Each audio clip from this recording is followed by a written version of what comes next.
Hey everyone, welcome back to the channel literary corner. तो आज चलिए हम जो हमारी एमसीक्यू वाली सीरीज़ है उसको कंप्लीट करते हैं। कल हमने जो है जितने भी एमसीक्यूज थे ग्रामर बेस्ड वो कंप्लीट किए थे for PGT English, KVS, NVS, LT grade, EMRS tier 2 के लिए। तो आज हम हमारी क्वेश्चन सीरीज़ को आगे बढ़ाते हैं। तो आज हम कुछ राइटर्स हैं उनके बारे में बात करेंगे। तो चलिए बिना टाइम वेस्ट करते हुए स्टार्ट करते हैं हमारे क्वेश्चन सीरीज को। तो आज का पहला क्वेश्चन है, which play by Elizabethan dramatist Christopher Marlowe features a scholar who makes a tragic pact with the devils? And the options are Edward second, the Jew of Malta, doctor Faustus, Tamburlaine the great. And the answer is, I hope you know the answer is doctor Faustus, right. अब चलिए इसके बारे में थोड़ा और जान लेते हैं ये आंसर कैसे हुआ। तो ये प्ले जो है वो लिखा था famous Elizabethan dramatist Christopher Marlowe ने। इसका फुल टाइटल जो था वो था tragical history of the life and the death of doctor Faustus. ठीक है, टाइटल आप याद कर लीजिएगा, the history of the life and the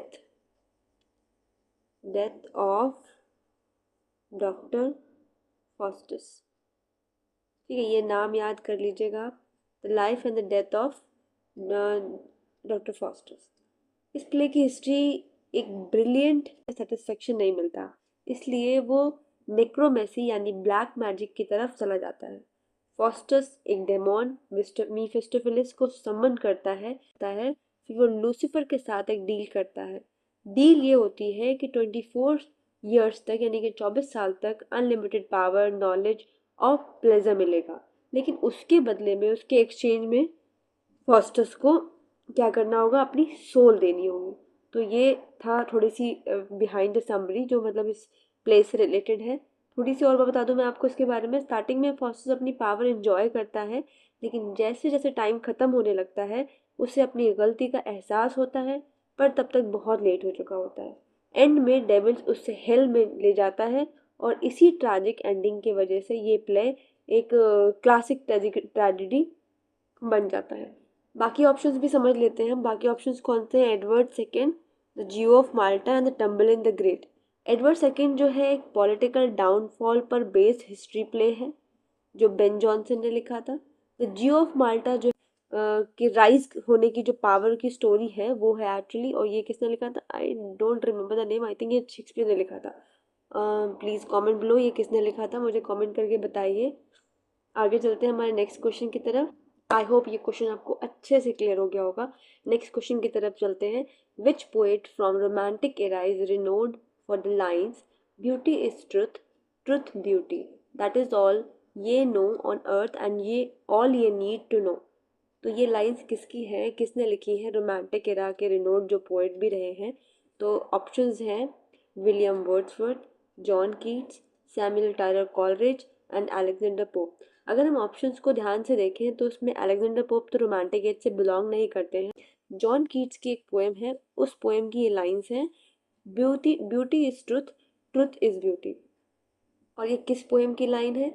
ये है ओड ऑन ग्रेशियन अर्थ, जो कि 1819 में लिखी गई थी। ये पोएम रोमांटिक पोइट्री का एक मास्टरपीस माना जाता है। पोएम में एक एंशियंट ग्रीक अर्न, मतलब एक डेकोरेटिव वेस, यानी कि कुछ ऐसा जो है, ओ मेरी ड्राइंग बहुत ख़राब है, कुछ ऐसा जो है अर्न जो है उसके बारे में बात हो रही है, उसको डिस्क्राइब किया गया है, जिसमें टाइमलेस सीन्स कार्व्ड है, जिसमें लव, म्यूज़िक जो है और सेलिब्रेशन ऑफ ह्यूमन लाइफ के मोमेंट्स को दिखाया गया है। मतलब अगर आप सिंपली अर्न, एक इस टाइप के अर्न को देखोगे, एक वेस को देखोगे तो आप क्या सोचोगे? उसको बस वेस देख के वहीं पे ड्रॉप कर दोगे और फिर कुछ और बात करोगे, कुछ और चीज़ें मेंशन करोगे। लेकिन हमारे जो पोएट हैं जॉन कीट्स, उन्होंने उसको सिर्फ देखा नहीं है, उसको अलाइव किया है। मतलब अगर आप इस पोएम को पढ़ोगे तो आपको भी बिल्कुल वैसा ही फील होगा, आप भी उन सारी इमेजेस को जो है इमेजिन कर पाओगे। पोएम के एंड में जो है उन्होंने क्या किया है, अर्न के थ्रू एक फिलोसफिकल आइडिया दिया है, ठीक है, जिसमें ब्यूटी और ट्रुथ एक दूसरे से डीपली कनेक्ट है। ये पोएम रोमांटिक पोइट्री का एक मास्टरपीस है, जैसे मैंने आपको बताया, Taylor Coleridge and Alexander Pope. तो आप वर्ड्सवर्थ का नाम तो जानते ही होंगे। इंग्लिश लिटरेचर में अगर आप शेक्सपियर, वर्ड्सवर्थ, जॉन मिल्टन इनको नहीं जानते तो लिटरेचर नहीं जानते ऑफ कोर्स। तो विलियम वर्ड्सवर्थ रोमांटिक एज के ही एक पोएट हैं, लेकिन ये नेचर पोएट्री लिखते हैं और इमोशनल एक्सपीरियंस के लिए फेमस है। उसके बाद इन्हीं के साथ ही संगी हैं सैमुअल टायलर कॉलेज, जो इमेजिनेशन और सुपर नेचुरल थीम्स के लिए फेमस, जैसे the rhyme of ancient Marner को इन्होंने लिखा है। और इनसे पहले की जो एरा थी आपकी, जो कि थी न्यू क्लासिकल एरा, उसके एक पोएट हैं कौन, अलेक्जेंडर पो। ठीक है, तो ये आपको ऑप्शन सारे क्लियर हो गए होंगे। चलिए हम नेक्स्ट क्वेश्चन की तरफ चलते हैं। Yes, so the question is, which Victorian novelist explored the harsh realities of the fictional county of Wessex in works like Tess of the Urberus? तो ये वर्क किसका है? And we have the options: Charles Dickens, Virginia Woolf, Thomas Hardy. Victorian era के बहुत important जो है novelist थे। Victorian era आप याद कर लीजिए इसको, विक्टोरियन एरा, ये विक्टोरियन एरा के बहुत ही इम्पोर्टेंट नॉवलिस्ट थे। इनके इक्वल एक और नॉवलिस्ट थे, आपने उनका नाम भी सुना होगा, चार्ल्स डिकेंस। तो ये विक्टोरियन एरा के नॉवलिस्ट थे और ये पोएट भी थे। उन्होंने अपने नॉवेल्स के लिए एक फिक्शनल रीजन क्रिएट किया था जिसको हम लोग बोलते हैं वेसेक्स। ठीक है, ये याद कर लीजिए। इनसे रिलेटेड जो भी चीज़ें इंपॉर्टेंट है मैं इस क्वेश्चन के साथ ही आपको बता दे रही हूँ। ये एक्चुअली इंग्लैंड के साउथ वेस्ट रीजन पर बेस्ड था, जैसे डोरसेट, सोमरसेट, डेवन, हेमिस्फेयर, ऐसे ऐसी जगह से रिलेटेड था। हार्डी के नॉवल में rural life, poverty, social inequality, fate और सोसाइटी का हार्श जो व्यू है, लेकिन उनके जो हार्श रूल्स हैं वो बहुत रियलिस्टिकली दिखाया गया है। उनका फेमस नॉवल, सबसे फेमस नॉवल और मैं कहूँगी सबसे पॉपुलर नॉवल यही है, टेस द उर्बरस, जो कि कब पब्लिश हुआ था? 1891 में। आप इस ईयर को याद कर लीजिएगा, एग्जाम पॉइंट ऑफ व्यू से इम्पॉर्टेंट है। और 1891 में इसी वेसेक्स सेटिंग, इसकी जो वेसेक्स सेटिंग है उसी में इसको सेट किया गया है। इस नॉवल की जो हीरोइन है उसका नाम ही जो है वो क्या है? टेस। ठीक है, टेस डर्बरफील्ड नाम है इसका। एक पुअर यंग वुमन है जिसकी लाइफ जो है वो विक्टोरियन सोसाइटी की हिपोक्रेसी, डबल स्टैंडर्ड्स और बैड लक की वजह से ट्रैजिक बन जाती है। इस नॉवल में हार्डी वुमेन के अगेंस्ट सोशल इनजस्टिस और रिजिड मोरालिटी को एक्सपोज करते हैं। तो ये आपको आई होप पोएम मतलब नॉवल समझ में आ गई। मॉडर्न एरा की राइटर हैं। सिमिलरली चार्ल्स डिकेंस जो है वो विक्टोरियन एरा के हैं।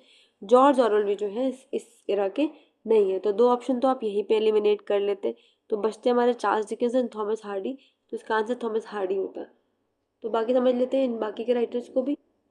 डिकेंस, चार्ल्स डिकेंस, ये भी विक्टोरियन नॉवलिस्ट थे, लेकिन उनके novels mainly urban London life पर फोकस करते थे, जैसे कि Oliver twist, David Copperfield. Wessex से कोई रिलेशन नहीं था। वेसेक्स का नाम जब भी आएगा आप याद रखिएगा कि ये हार्डी, थॉमस हार्डी से कनेक्टेड है। उसके अलावा कौन है? वर्जीनिया वुल्फ, ये मॉडर्निस्ट राइटर है। ये 20th सेंचुरी की विक्टोरियन नॉवेलिस्ट नहीं है। फेमस वर्क इनका है Mrs Dalloway, to the lighthouse. इन पे एक वीडियो भी बनाई है, आप वीडियो जाके चेक करेंगे तो आपको मिल जाएगी। नेक्स्ट हमारे हैं जॉर्ज ऑरवेल। ये 20th सेंचुरी के राइटर थे जिन्हें पॉलिटिकल नॉवल के लिए जाना जाता है। जैसे कि इनकी बहुत ही अच्छी नॉवल जो मैंने खुद पढ़ी है 1984, जो आप पढ़ेंगे, जो कि आज के टाइम से भी काफ़ी कनेक्ट हो सकती है। उसके अलावा एक सिम्बॉलिक पोएम या एलेगरी बोल सकते हैं आप, एनिमल फार्म, बहुत इंपॉर्टेंट है। ठीक है, ये जॉर्ज ऑरवेल ने लिखी है। ठीक है, आई होप आपको इतना क्लियर हो गया होगा। चलिए चलते हैं नेक्स्ट क्वेश्चन की तरफ। The question is, which American poet is known for unconventional capitalization, extensive use of dashes, and themes of morality in poems like Because I Could Not Stop for Death? ये जो है किस writer के बारे में बात हो रही है? Then we have options: Robert Frost, Langston Hughes, Emily Dickinson, Walt Whitman. तो इसका राइट आंसर जो है वो है इमिली डिकिंसन। ठीक है, इसका राइट आंसर है इमिली डिकिंसन। अगर आपने इससे रिलेटेड एक वीडियो जो मैंने अपलोड की है इमिली डिकिंसन की बायोग्राफी पर नहीं देखी है तो आप देखिएगा, तो ये चीज़ें आपको सारी क्लियर हो जाएंगी। ठीक है, चलिए मैं आपको इसको थोड़ा और इलेबोरेट कर देती हूँ, एक्सप्लेन कर देती हूँ। इमिली डिकिंसन जो है वो 19th सेंचुरी। डिकिंसन अपनी लाइन्स में बहुत सारे डैशेस यूज करती थी जो पॉजेस, एम्फेसिस और इमोशनल इफेक्ट क्रिएट करते थे। अनकन्वेंशनल कैपिटलाइजेशन जो था वो इम्पोर्टेंट एब्स्ट्रैक्ट आइडियाज जैसे डेथ, इमोर्टैलिटी और एटर्निटी को कैपिटल लेटर्स में लिखती थी। ये ध्यान रखिएगा, ये 3 थीम जो थे, 3 टॉपिक जो थे, उसको वो कैपिटलाइज करती थी, चाहे वो सेंटेंस के बीच में ही क्यों ना हो। उसके अलावा थीम क्या होते थे, यही इस टाइप के थीम होते थे उनके। उस एक थीम में उनका ये नेचर भी इन्वॉल्व होता था। नेचर, इनर इमोशंस, उन सबको वो एक्सप्लोर करती थी। उनकी जो फेमस पोएम है वो यही है जो मैंने यहाँ क्वेश्चन में मेंशन की है, because I could not stop for death. ये उनकी फेमस पोएम में आती है।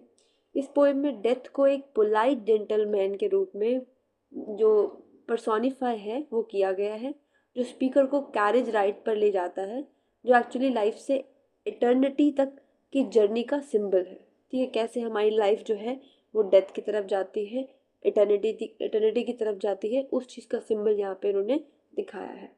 एग्जाम्पल लाइन्स में भी डैशेस क्लियरली दिखते हैं, आप देख रहे होगे। यहाँ पे लिखी नहीं है, आधी लाइन लिखी है, इसके बाद जो है एक डैश लगा है, and we have one more line, he kindly stopped me.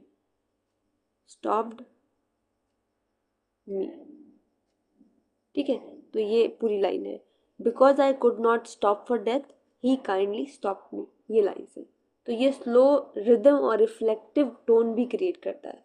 I hope आपको इमिली डिकिंसन की सारी जो इन्फॉर्मेशन है इस क्वेश्चन के थ्रू मिल गई होगी। बाकी के ऑप्शंस को भी देख लेते हैं। Robert Frost, Langston Hughes, Walt Whitman.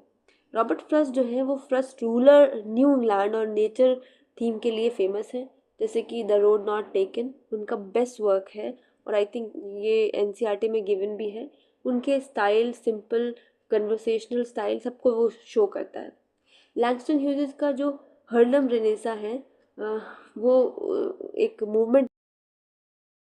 Next question समझते हैं। नेक्स्ट क्वेश्चन है हमारा, Arthur Miller's play the crucible use the Salem witch trials as an allegorical critique of which 20th century socio political event.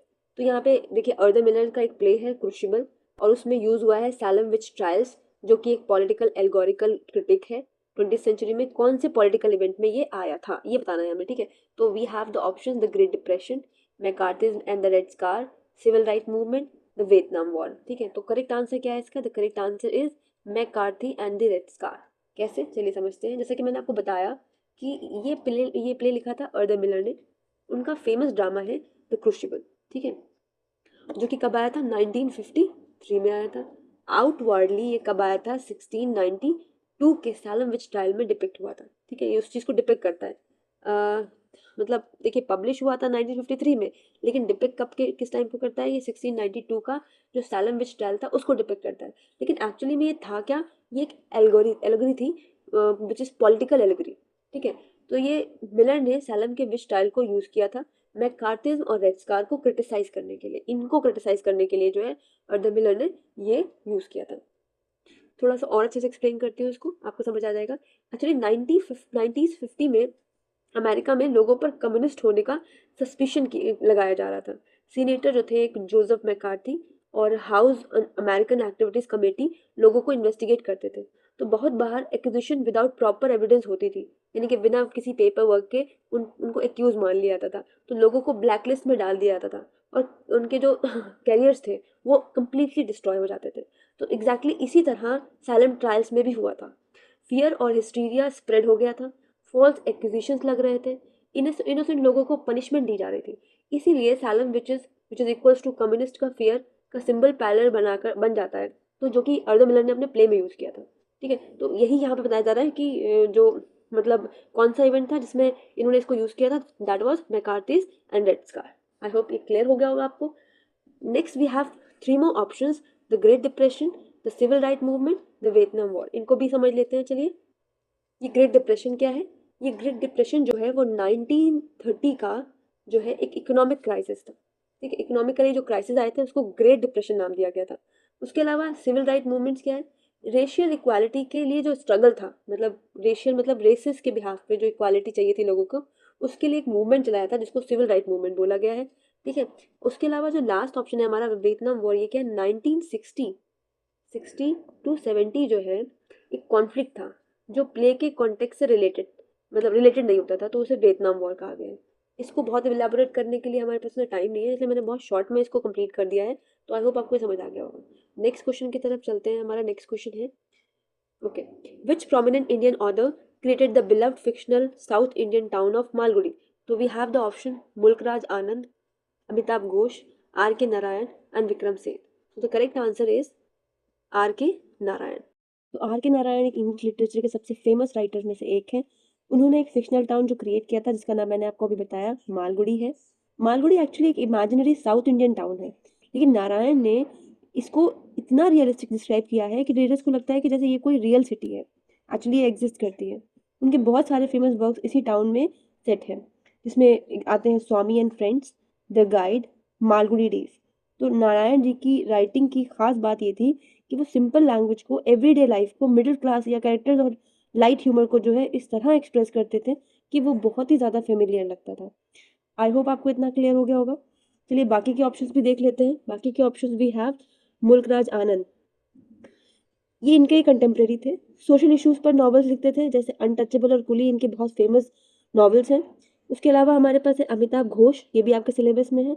ये एक historical और global themes पर लिखते थे, जैसे कि इनके वर्क हैं the shadow lines and sea of poppies. ठीक है, अगर हम अभी अमिताभ घोष की बायोग्राफी पढ़ेंगे तो ये सारे वर्क्स को कवर करेंगे। फिर है हमारे Vikram Seth.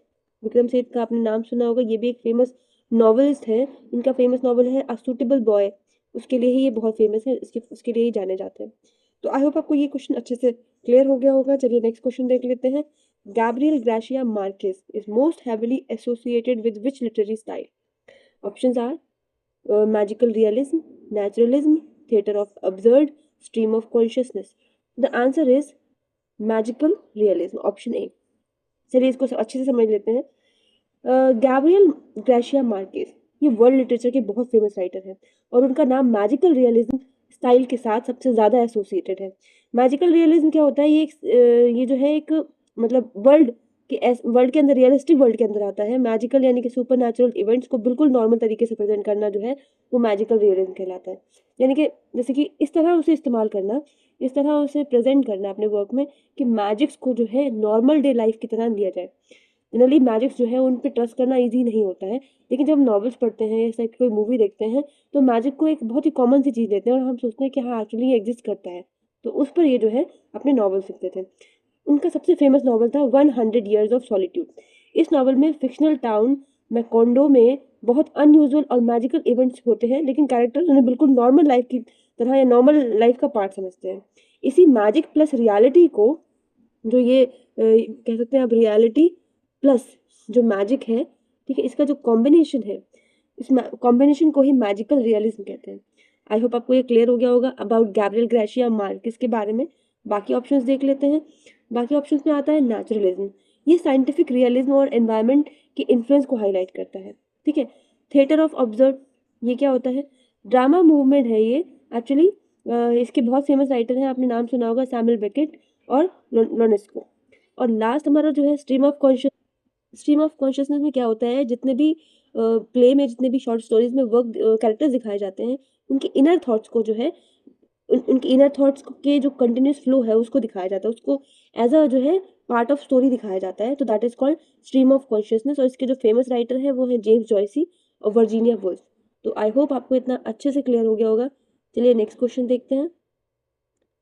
Next question is, which literary movement is characterized by an emphasis on logic, restraint, and strict adherence to the forms and the themes of ancient Greek and Roman literature?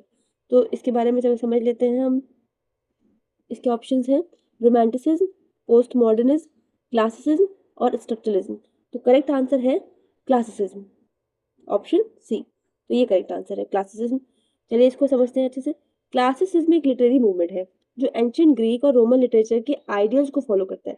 यहाँ पे बात हो भी रही है, क्वेश्चन में बात हो रही है एंशियंट ग्रीक और रोमन लिटरेचर की। तो जब भी रोमन लिटरेचर और ग्रीक लिटरेचर की बात आती है, एंशियंट ग्रीक लिटरेचर की, so that is completely connected with classicism. ये जो हमारी मूवमेंट्स हैं जितनी भी, क्लासिसिज्म, रोमांटिसिज्म, इन सभी को भी हम कवर करेंगे। मैं इसके ऊपर भी वीडियो लेकर आऊँगी तो आपको अच्छे से क्लियर हो जाएगा। तो इन मूवमेंट में क्या हुआ था कि इस मूवमेंट में राइटर्स जो थे वो लॉजिक, ऑर्डर, बैलेंस और डिसिप्लिन को बहुत इंपॉर्टेंस देते थे। मतलब राइटिंग में क्लैरिटी, हार्मोनी और प्रॉपर स्ट्रक्चर होना चाहिए रादर देन इमोशंस। अभी जो बाकी के जो एराज हैं, रोमांटिक एरा है, एलिजाबेथन एरा है, उसमें मोरालिटी और इमोशंस को जो है वैल्यू दी गई है। लेकिन इस टाइप के जितने भी वर्क होते थे क्लासिज्म से रिलेटेड, उसमें ऑर्डर, क्लैरिटी, हार्मोनी और प्रॉपर स्ट्रक्चर को जो है वैल्यू दी गई है। क्लासिज्म में जो भी राइटर्स हैं, फेमस राइटर हैं, वो उसमें नाम आता है, बहुत ही फेमस राइटर हैं, आपने सुना होगा होमर, ठीक है, वर्जिल, वर्जिल का नाम आता है, ठीक है, उसके अलावा होरेस और सोफोक्लिस। सोफोक्लिस ये बहुत ही फेमस राइटर हैं क्लासिसिज्म के, नाम याद कर लीजिएगा। और बाद में जो है यूरोप में बहुत सारे न्यो क्लासिकल टाइम में राइटर्स भी रहे हैं जिसमें क्लासिसिज्म को रिवाइव किया गया था, आपको याद होगा। और उसके लिए जो फेमस राइटर हैं वो है अलेक्जेंडर पोप और जॉन ड्राइडन। ये राइटर्स भी बिलीव करते थे कि लिटरेचर को रूल्स और क्लासिकल जो क्लासिकल मॉडल्स हैं उनको फॉलो करना चाहिए, ना कि एक्सेसिव इमोशंस को। आई होप इतना क्लियर हो गया होगा आपको। बाकी के ऑप्शंस भी देख लेते हैं। बाकी के ऑप्शंस में आता है रोमांटिसिज्म। ये क्या होता है?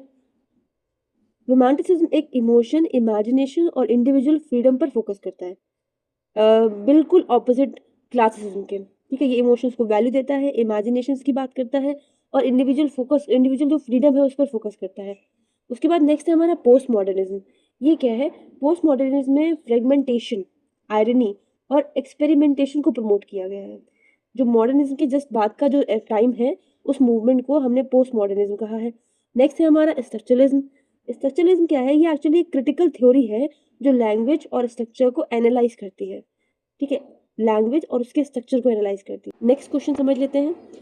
अ literary analysis that focus on the power dynamics, economics exploitation and culture separation between an imperial nation and its subject belongs to the which critical framework. तो हमारे पास ऑप्शन है feminism, post colonialism, structuralism and modernism. And the correct answer is post colonialism. ठीक है, समझ लेते चलिए इसको अच्छे से। पोस्ट कॉलोनिज्म क्या होता है? ये एक लिटरेरी थ्योरी है जो कॉलोनियलिज्म और इम्पीरियलिज्म के इफेक्ट को स्टडी करता है और ये फोकस करता है कुछ कुछ पॉइंट्स पर। वो पॉइंट्स क्या हैं? जैसे कि पहला पॉइंट है कि कॉलोनाइजर और कॉलोनाइज्ड के बीच की पावर इम्बैलेंस को फोकस करता है। इकोनॉमिक एक्सप्लोटेशन को जो है फोकस करता है, जिसमें आते हैं रिसोर्स कंट्रोल्स। उसके अलावा कल्चर डोमिनेशन, यानी कि लैंग्वेज और कल्चर को इम्पोज करना, और आइडेंटिटी और रेजिस्टेंस, ये सारी चीज़ों को ये फोकस करता है पोस्ट कॉलोनिज्म। इस थ्योरी के बीच इंपॉर्टेंट थिंकर जो थे इस टाइम के, वो थे एडवर्ड सईद। नाम बिल्कुल अच्छे से याद कर लीजिए आप, ये नेट के एग्जाम में भी पूछे जाते हैं। एडवर्ड ई सईद बोल दीजिए, Edward Said. France Fanon, Homi के भाभा, गायत्री चक्रवर्ती स्पिवाक। ये जो है फेमस पीपल है for this movement, for this theory post colonialism. आपको बता दूं जो एडवर्ड सईद हैं, इनकी एक फेमस बुक भी है, वो है ओरिएंटलिज्म, जिसमें इस थ्योरी को इन्होंने बहुत अच्छे से जो है एक्सप्लेन किया है, इलाबोरेट किया है। ये स्कॉलर्स एक्चुअली क्या करते थे? ये एक्सप्लेन करते थे कि कैसे कॉलोनियल पावर कल्चर, आइडेंटिटी और नॉलेज को कंट्रोल करते थे। ठीक है, आई होप आपको क्लियर हो गया होगा। बाकी के भी ऑप्शंस देख लेते हैं। Feminism, structuralism and modernism. Feminism क्या है? ये जेंडर इनइक्वालिटी और पेट्रार्की पर फोकस करता है। और स्ट्रक्चरलिज्म क्या करता है? ये मैंने आपको पहले भी बताया, लैंग्वेज और टेक्सचुअल स्ट्रक्चर को एनालिस करता है। मतलब जो लैंग्वेज है उससे रिलेटेड जो भी एनालिसिस है उसके स्ट्रक्चर से रिलेटेड, उसको ये देखते हैं। मॉडर्निज्म क्या है? एक लिटरेरी मूवमेंट है जो एक्सपेरिमेंटेशन और फ्रेगमेंटेशन पर फोकस करता है। ठीक है, आई होप आपको ये क्लियर हो गया होगा। नेक्स्ट क्वेश्चन देखते हैं। ठीक है, बस इतना ही आज के लिए। तो ये थे हमारे कुछ most important questions based on your PGT, KVS PGT, NVS PGT tier 2 और ईएमआरएस के लिए भी इंपॉर्टेंट है। तो आप अच्छे से जो है इन क्वेश्चंस को समझ लीजिएगा। आपको कुछ प्रॉब्लम हो या कुछ समझ में नहीं आया हो तो आप मुझे कमेंट कीजिएगा, और अगर आपको वीडियो अच्छी लगी हो तो चैनल को सब्सक्राइब करिएगा और लाइक करिएगा। ठीक है, थैंक यू।